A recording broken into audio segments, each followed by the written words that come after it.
بسم الله الرحمن الرحيم. اللهم صل وسلم وبارك على سيدنا محمد وعلى آله وأصحابه أجمعين.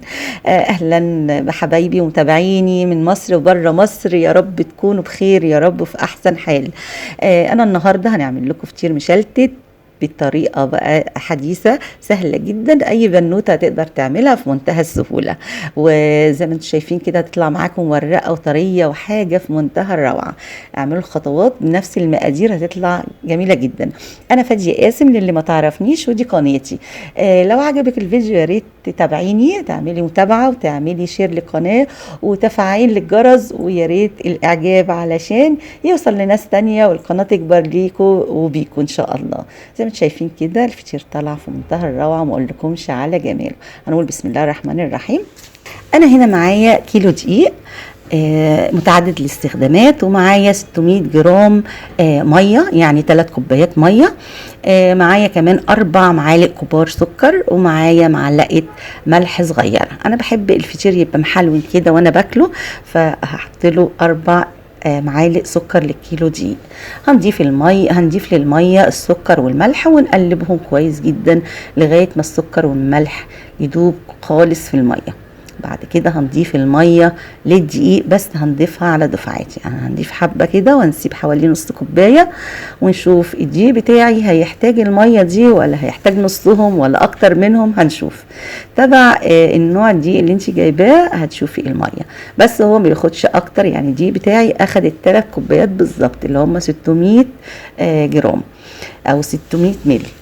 زي ما انتم شايفين كده بعجنها. الفطير بيحب العجين تعجني فيه كويس جدا، يعني ما تزهقيش منه. حتى لو تعبتي شوية ممكن تريحي شوية ترجعي تعجني تاني.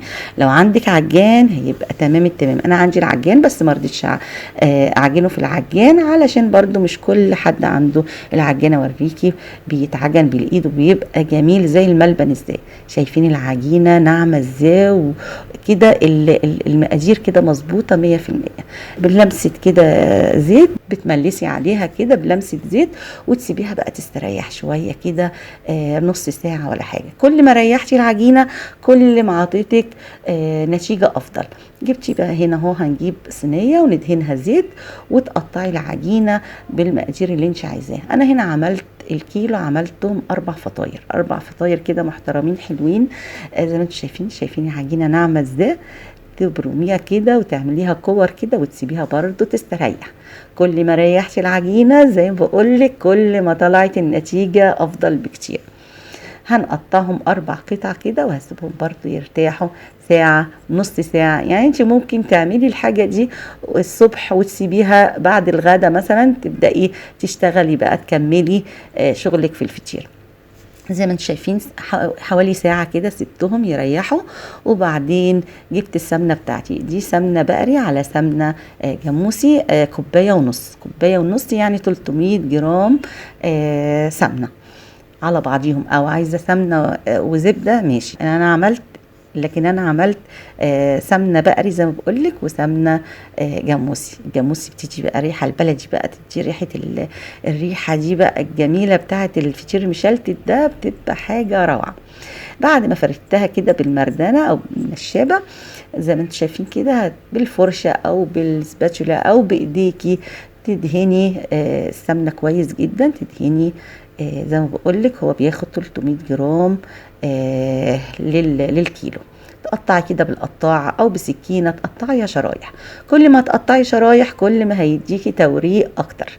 وبعدين تلمي بقى الشرايح واحدة واحدة زي ما انت كده شايفاني بطبقها كده، واحدة من هنا وواحدة من هنا، واحدة من هنا وواحدة من هنا.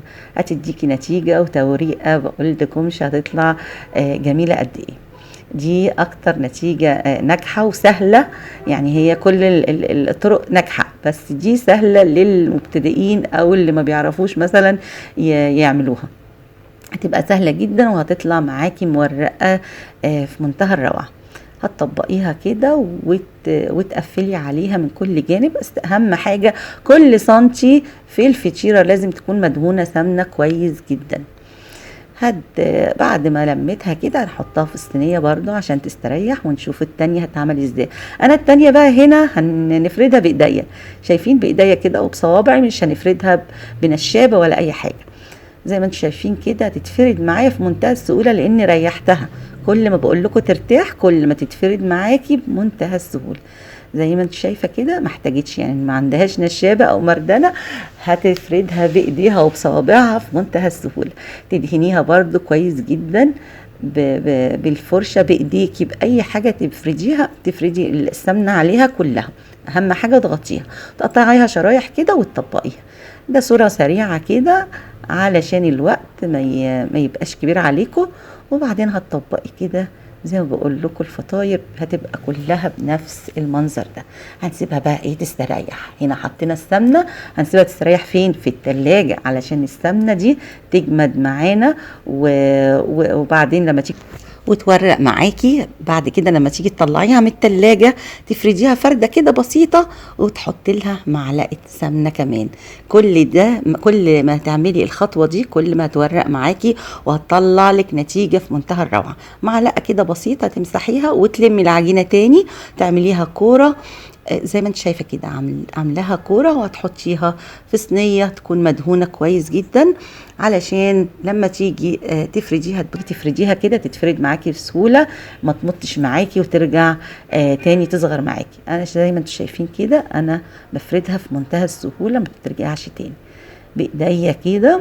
الحجم اللي انت عايزاه، مش لازم تبقى قد الصينيه بالظبط، يعني الحجم اللي انت عايزاه تعمليه. شايفين كلهم حجم واحد من غير وزن من غير اي حاجه، طلعت في منتهى الروعه. بعد ما بتفرديها بتسيبيها يجي ربع ساعه كده قبل ما تحطيها في الفرن. الفرن طبعا تكوني مولعه الفرن قبليها يمكن بربع ساعه، يسخن من تحت ومن فوق. لو عندك شوايه تولعيها برده من فوق وتطفي الشوايه وتحطيها على اول درجه لمدة ربع ساعة. هتبصي تلاقي ورقت معاكي واتنفخت معاكي وبقت في منتهى الروعة. لقيتيها لسه ما لونتش معاكي ممكن تولعي الشواية ثواني كده، يعني نص دقيقة، هتبصي تلاقيها علشان انا حاطه لها سكر. هتبصي تلاقيها لونت معاكي وفي نفس الوقت مستوية زي ما انت شايفة كده، مورقة من جوه ومستوية مش معجنة. في نفس الوقت من بره زي ما انت شايفين حمرة ومقرمشة في منتهى الروعة. حاجه جميله جميله جميله. طعم بقى وريحه ما اقولكمش. طبعا هتوفروا جدا، دلوقتي الفطير بقى غالي جدا. وبعدين انت مطمنه بتعمليها باي سمنه. هنا بقى حبيت اوريكم هناكلها بمربى بنجر. عامله مربى بنجر، انا عاملاها قبل كده في فيديو اللي يحب يشوفها. بتطلع في منتهى الجمال وعيالك او ولادك هيحبوها جدا. ومعايا هنا عسل ابيض وحته جبنه قديمه. انا بموت في الفطير بالحاجات دي، الحاجات بتاعت زمان دي اللي بياكلوها، مش بحاجات جديده. يعني بحبها بالجبنه القديمه بالعسل الاسود كمان، العسل الابيض والقشطه، بتبقى حاجات جميله كده زي ما انتم شايفين كده مورقه وريحتها ما اقولكمش. تعالوا اتفضلوا عندنا بقى واعمل لكم احلى فطير زي ما انتم شايفين كده. كنتش قادره اقاوم بقى طعم الفطير وهو سخن كده بالجبنه القديمه. انا بموت في الجبنه القديمه كمان خصوصا، فما كنتش عارفه اقاوم. اسيبكم في رعايه الله وحفظه. كانت معاكم فادية قاسم.